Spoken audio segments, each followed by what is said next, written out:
Afternoon, everyone, and welcome back to this week's episode of the Digital Law Podcast, produced by Anson Evaluate. I'm Amelia Davies, an apprentice solicitor at Digital Law, and I'm joined by my colleague Peter Wright, and we're going to be running through some stories that have been hitting the headlines this week. So I'll pass over to Peter to introduce himself, and then we will get started. Thanks, Amelia. My name is Peter. I'm a solicitor and the managing director at Digital Law, and we've got a huge number of stories to get through, so I'm going to throw straight back to Amelia so we can start off. Thanks, Peter. So starting with the ICO, so this is the Information Commissioner's Office. They have released a statement in relation to the release of the UK ex-Health Secretary Matt Hancock's WhatsApp messages. I mean, if you're a regular listener to us, you will have heard us pretty much shout from the rooftops that WhatsApp is not suitable for business use. And so the ICO are really honing in here that the fact that it is not suitable to be used as a business. Public officials should be able to show their workings through proper recordings and decision bases in relation to the Freedom of Information Act to ensure that there is trust in the decisions made and that lessons are learned in the future. But here we are seeing, I don't want to label it incompetence, but if you see information coming through WhatsApp, from my perspective, I think, crikey, that's not very trustworthy. The government officials using WhatsApp doesn't exactly fill me with confidence. So I will pass over to Peter to go through this in more detail. Thanks, Amelia. I think this illustrates the fact that the thing with WhatsApp is it's just so sort of, it's a bit like Japanese knotweed. It gets into places very easily because it's so easy to use. And that's exactly what's happened here, right at the heart of government.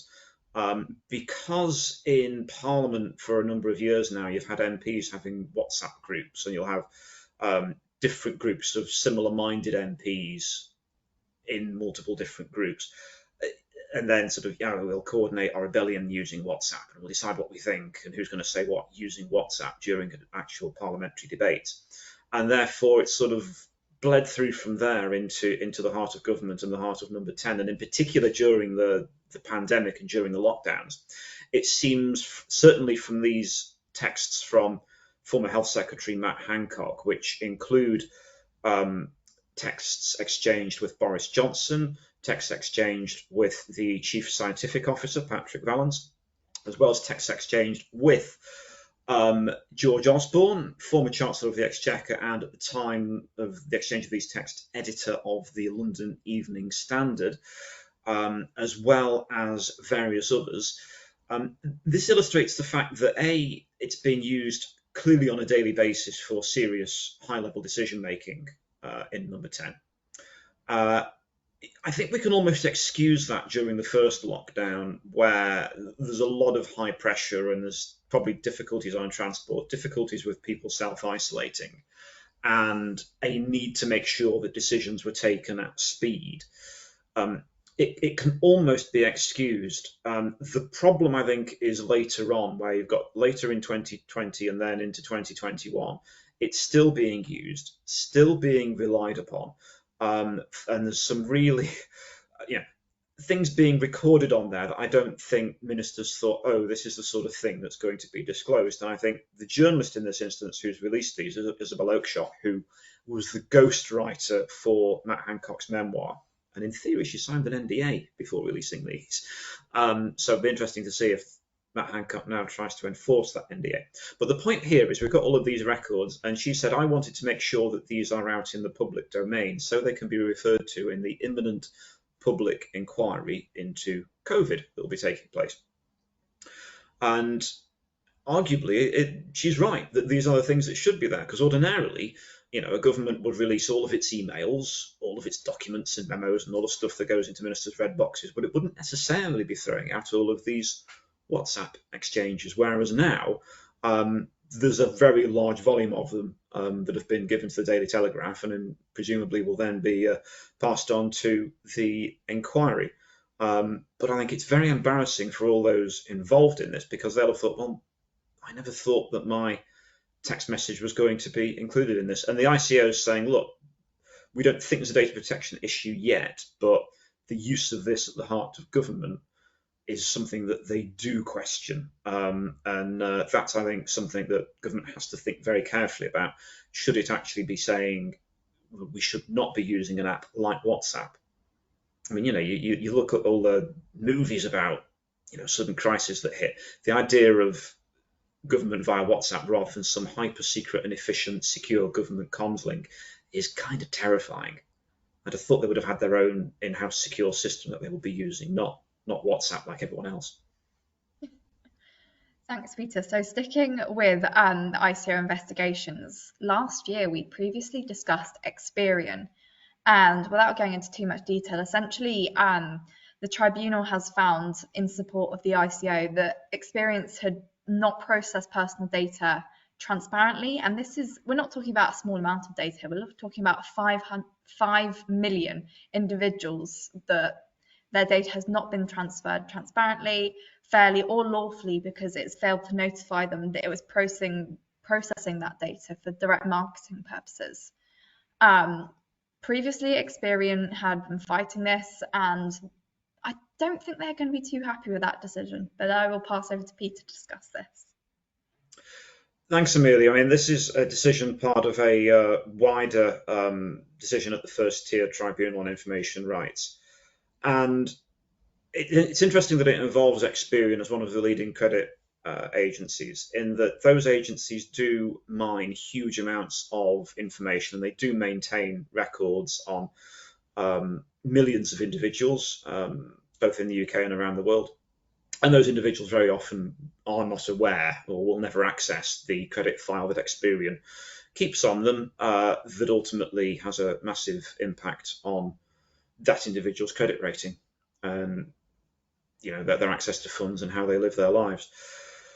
But that's not the thing actually at issue here. It comes down more to how that data is being processed, is it being done transparently, and how it's being used for. And the tribunal found in support of the ICO specifically by saying that this particular data set wasn't being processed fairly or lawfully because Experian had failed to notify those individuals that it was processing their data for direct marketing purposes. So presumably these individuals did not realize that Experian had their data and would then use it and then be emailing them, texting them, SMS, who knows. But at the same time, the tribunal rejected the ICO's view that Experian's privacy notice was not transparent, and that using that credit data for marketing was unfair, or that Experian did not properly assess its lawful basis. So there's some big issues that the ICO has had a problem with there, and clearly the tribunal is saying, well, no, we do think the lawful basis under Article 6 that you're processing this data under is fine. We think that using credit reference data for marketing is okay, and we do think that that you've properly assessed your lawful basis. The only issue where we have a problem is that you didn't notify these data subjects that that's what you were doing. So it's a bit of a score draw, really. That is a big thing that the ICO have won, but at the same time, there's a number of issues that the ICO clearly had with Experian that hasn't been upheld. Thanks, Peter. So again, we are still sticking with the ICO here. So a former 111 call centre advisor has been found guilty and fined for illegally accessing the medical records of a child and his family. So the complaint had been raised against this specific individual following a disagreement during a 111 call over distance to a medical centre. This then prompted him to access the records of the complainant's child, and two other relatives. This individual then proceeded to contact the father with accusations of falsifying events, and he was then dismissed for gross misconduct in 2016.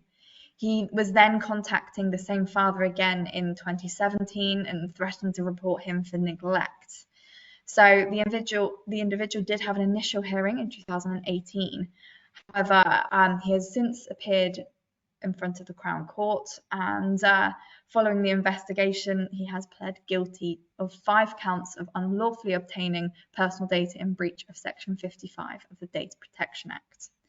He was then fined £630 with a victim surcharge and court costs totalling over £1,000. I think this is particularly interesting, especially considering the RAC story that we discussed in our last podcast.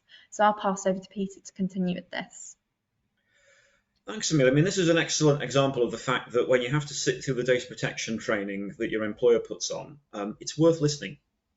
Because if you get it wrong, and if you use the data in a way that isn't consistent with how it should be handled, you can find yourself with a criminal record. Not your employer, you as the individual, because you will have been trained, you will know that what you're doing in terms of how you're handling this data is not in accordance with what you've been told. And that therefore means that where you are then acting outside of what you should be doing during the course of your employment, as this individual did, in terms of accessing these records in the way that they've done. And this is what then happens. And while you might think, oh, they've only been fined £1,000, fined 630 and a victim surcharge and court costs totaling £1,000. The fact here is that these are criminal proceedings. They stay on your record. Depending on the role that you might apply for next, you might be required to undergo a DBS check, disclosure and barring service, which would then show that you had these offences on your criminal record. An awful lot of jobs will send out a questionnaire that says, have you got a criminal record or any convictions within the last 5 years? And if so, please detail them here. And the fact that then you couldn't be trusted with the information that you handled during the course of your employment isn't really going to endear you to any future employer. So this is actually a much bigger deal and a much bigger sanction for an individual that falls foul of it than may at first appear the case. And you're quite right, Amelia, to point out the similarity between this and that RAC case, where again, it's call centre operatives actually having access to quite sensitive data and then misusing it. And this is what can then happen. And it's a reminder that if you're dealing in any organisation where there is a large volume of sensitive personal data on third parties that you're dealing with every day, make sure you are dealing with that in accordance with your employer's rules and standards. So that could be if you're in a bank, financial services, insurance, accounting, law, medicine, estate agents. There's a huge amount of industries out there where you are handling a large volume of personal data every day, and that has to be handled in a careful, reasonable manner in accordance with your organisation's set defined policies. And if you don't, this is what can happen. Thanks, Peter. So moving away from kind of ICO enforcement now towards some big recognisable names here. So we are moving to Meta and specifically looking at Instagram and Facebook. So you may remember last year we spoke about the fact Twitter will be enabling users to essentially pay for the verified blue tick. Well, Meta now seems to be following suit in allowing Instagram and Facebook users also to pay for this blue tick verification. Interestingly, they have also made the definition the fact that costs will be different depending on what sort of service you're using. So if you're using Facebook and Instagram on the web, it will be a different price in relation to iPhone users, which, they're really zooming on the type of users that they will be having there. Although our take on this particular story is specifically looking at security. And with this blue tick, you might be paying for a little bit of extra, but for us, we can't really see the appeal realistically. So I'll pass over to Peter to explain in more detail why paying for these measures, then they're not great. Thanks, Amelia. I mean, I find it interesting that I think last year when it was first suggested that, Elon Musk was going to introduce Twitter Blue and you'd pay to have this sort of premium service on Twitter, everyone said he was mad and this was ridiculous and it wouldn't work. Yet here we are a few months later and Mark Zuckerberg is steering Meta in exactly the same direction. What I think is concerning, though, from our perspective in terms of a law and technology angle, is it seems likely that there will be an element with these premium subscriptions that you'll actually have to pay for things like fairly rudimentary security, things like multi-factor identification, two-factor ID, where this is very often done by the platform sending you an SMS text message with a code that you then enter, and that's the second factor of ID that you do in order to gain access. Because if they're doing that via SMS text, that gives them a network charge. That will mean it is in effect a cost to them. So therefore, they're saying, right, we're going to limit the use of the multi-factor ID to those who are paying the subscription, and it'll be an extra feature that you get as a premium user. But of course, that means, if anything, that you are paying for a reasonable security requirement. So that's kind of a problem insofar as organizations now recommend two-factor ID for pretty much anything that they're doing in terms of for individuals using email, case management, online systems, VPNs. Usually you'd enable two-factor ID, and therefore, as a matter of course, you'd be doing that with your social media platform as well. And the fact then that you're going to have to pay for that, it almost seems to be saying, actually, right, you're actually going to have to pay for the more secure, to have that secure access. Therefore, if you're using the free version, congratulations, you can be more easily hacked, potentially, because you've only got one-factor ID, which seems a slightly strange way of doing things. Surely you'd want to keep all of your users safe, but with all of these platforms, I mean, Meta is facing declining user use, so this is one way, perhaps, of monetizing their user base while they still can. Thanks, Peter. Moving on to our next story and kind of keeping with the theme of hacks there that you mentioned. So W.H. Smith has been hit by a cyber attack with hackers accessing some of its workers' data. So data that may have been breached includes names, addresses, national insurance numbers, dates of birth, and the firm's current and former UK staff. So even kind of aside from the data that's been accessed, there is also the red flag here that's kind of coming up with the fact that this data has been accessed on former UK staff. And realistically speaking, looking at the data destruction policy that they should be having, realistically, they shouldn't really be having a lot of data on former staff. So I will pass over to Peter to go through this in more detail. Thanks, Amelia. I mean, this is the worst nightmare for a lot of large organizations. And the reason I wanted to cover this story in particular this week is twofold. One is that this is actually the second time in 12 months that W.H. Smith has been hacked. They have a subsidiary, which is the Funky Pigeon greetings card maker. That's owned by W.H. Smith. That was hacked 12 months ago. And on that occasion, I think customer data was compromised. This time, it's their internal HR. So it's all that sort of payroll information, tax, national insurance, dates of birth, all that sort of stuff, as well as bank sort codes and account numbers. So kind of the most personally sensitive data to individuals has been breached. And indeed, as you say, Amelia, it's both current and former staff. Now, you can actually, absolutely, it will be a question to say, well, were they deleting data in accordance with their data retention policy? That will be a significant question. And then the second thing is to say, were they actually keeping some data longer than they should? I mean, absolutely, when it comes to a former employee, you should keep that information on file so that you can provide them with a reference.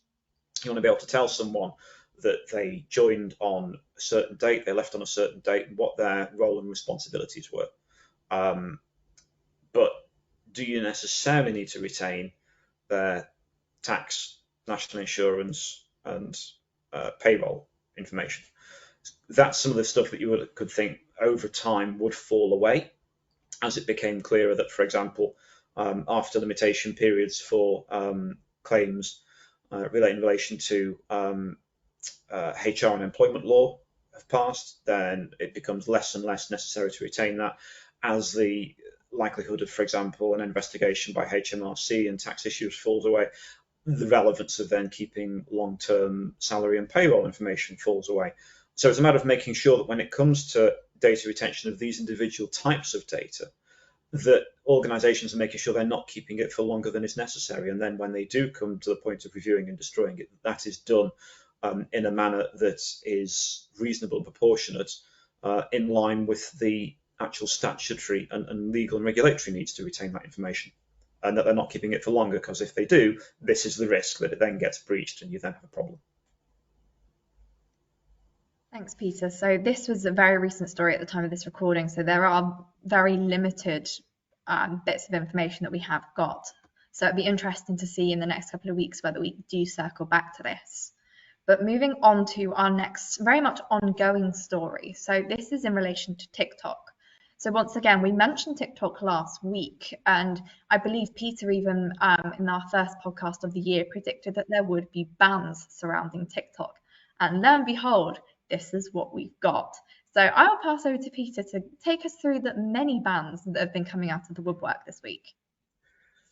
Indeed. So we've had quite a few countries around the world turning around and saying, right, we don't want to have TikTok installed on the devices that our staff are using, largely because it is seen that the app is pretty invasive in terms of the information that it gathers from the user's device, looking at what other sites they're looking at their habits online, GPS data, all this sort of stuff is being harvested.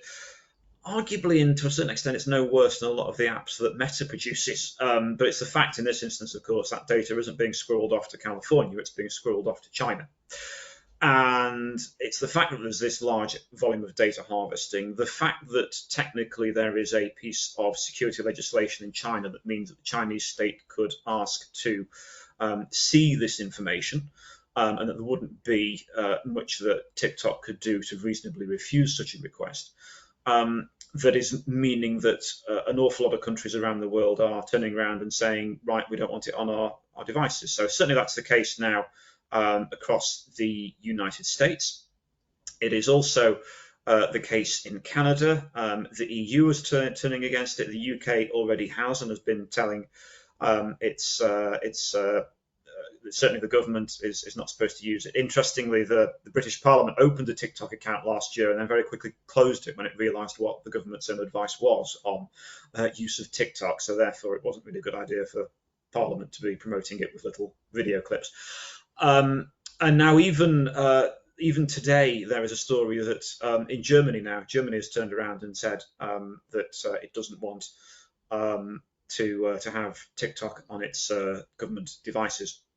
And that's interesting, given that Germany, along with a lot of Eastern European countries, has a long memory when it comes to the collection of data by large organizations that can use it for nefarious purposes, because back in the analog days under the Soviet Union and before that under other fascist regimes in the 1930s, a lot of these countries saw huge amounts of data gathered and used against their people. So they get a bit, therefore, understandably reticent about the idea of mass data collection against the populace now.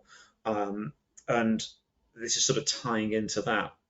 So we're seeing this domino effect of countries around the world saying that we should not be having TikTok on their government, on their public sector devices. In the meantime, ByteDance, the company that has made TikTok, is saying these concerns are totally unfounded. They're saying that they wouldn't provide this data to the Chinese state. They're saying they're making efforts to store this data, actually having servers in America for US data, having servers in Europe for European data. And they're saying that a lot of these concerns that are manifesting themselves in Western and European states are totally unfounded. But at the moment, it seems that ByteDance might be protesting this, but it's not stopping the steady drip, drip, drip of dominoes falling in governments around the world saying we shouldn't be using this on our devices. And I think this is kind of then the step towards potentially having a full-on ban of the use of TikTok in certain countries because of these privacy and security fears. So we'll see what happens. It seems to be becoming, I'd say that measures like this seem to suggest at the moment it's more likely than not that this could happen. And it remains my view that I think the US would probably be the first one to institute a total ban on it. And then soon afterwards, you'd find them pressuring the other countries in the Five Eyes network to do the same, including the UK. It's interesting that in comparison to that, you've now got Facebook pushing its Reels. You've got, I think, a similar platform on Instagram. They're trying to get the idea of having this very high-powered algorithm serving video content to you embedded on other social networks, so that if TikTok is banned, at least its users will be able to get their fix from somewhere else, but it'll probably be from California tech platforms rather than Chinese ones. Thanks, Peter. You mentioned the Five Eyes there. I think it's important to mention that Australia have not yet received any advice from its intelligence services recommending that it follows the examples in the US, the EU, and Canada. But just this morning, news came that Australia and I believe it was the US, they have signed a memorandum of understanding, meaning that likely that this will bleed through. So we're certainly going to be seeing here that it is likely that there'll be future bans in place, and no doubt we will revisit this story in future weeks. Yes, watch this space. Moving on then to our final story, we are looking at YouTube. So YouTube has been accused of collecting the viewing data of children under the age of 13 in a breach of UK data privacy code designed to protect the children. So to confirm, this code was released in 2021, looking at essentially privacy by design and ensuring that they are being given a high level of protection. However, essentially, people do not think YouTube has been doing this. So I will pass over to Peter to continue with this story. Thanks, Amelia. I think it's interesting, actually, given what we were just talking about with TikTok, that we're then turning to YouTube, which is sort of the original granddaddy of the video streaming platforms. But of course, the thing with TikTok is, it's just, swipe this way, you get another video, and they're all quick clips. Whereas, of course, YouTube is much longer, more substantive content, up to many hours in length. But it still has a fairly powerful algorithm. It still looks at what you watch and then serves you more of the same that it thinks you will like. Albeit it doesn't seem to be, their algorithm doesn't seem to be quite on steroids in the same way that the TikTok is, where TikTok will sort of give you more of the same based on the last thing that you watch that's more and more like it and take you in a certain direction. Whereas YouTube is still quite amusing, the stuff that it thinks you'll like that actually you have no interest at all in watching. But nonetheless, it illustrates the fact that it does gather a large amount of information on the videos that its users watch. And the issue here is that an awful lot of its users who like to watch it are under the age of 13. So they're gathering all of this data, using it to then serve more content to its users, and sometimes that content might not be particularly suitable. Very often children's content is can still be looked at through adult accounts. You might have children using adult accounts. There is, I think, a concern that the safeguards on there are simply not sufficient. And in this instance, the UK regulator is looking and saying, look, we do have this ICO children's code. This complaint has been made by, in particular, by a particular father who's made this point, saying that this content is often watched on family devices where the data can be gathered by default. It's not registered as a child's account, therefore. This higher level of account harvesting is taking place, and this is believed to be the first complaint of its type under that ICO children's code, which only came in 2020. And tech firms were given 1 year to comply with it, so it should have been fine by 2021. And the point here is they're saying it still isn't.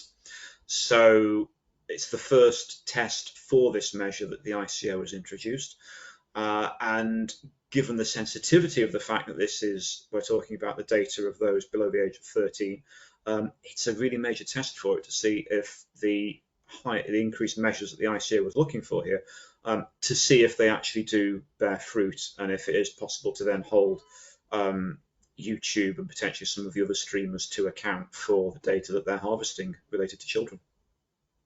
Thanks, Peter. So this is another one of those stories that we're likely to come back to in the coming weeks and months as this investigation continues on. However, that was our last story for today. So thank you for listening, and we will be back next week. And another big thank you as well to Anson Evaluate for helping to produce this webinar. So just to clarify, you can view this podcast on YouTube, on Spotify, Apple Music, essentially wherever you stream your podcast from, we will be there. Hopefully we'll see you again next week.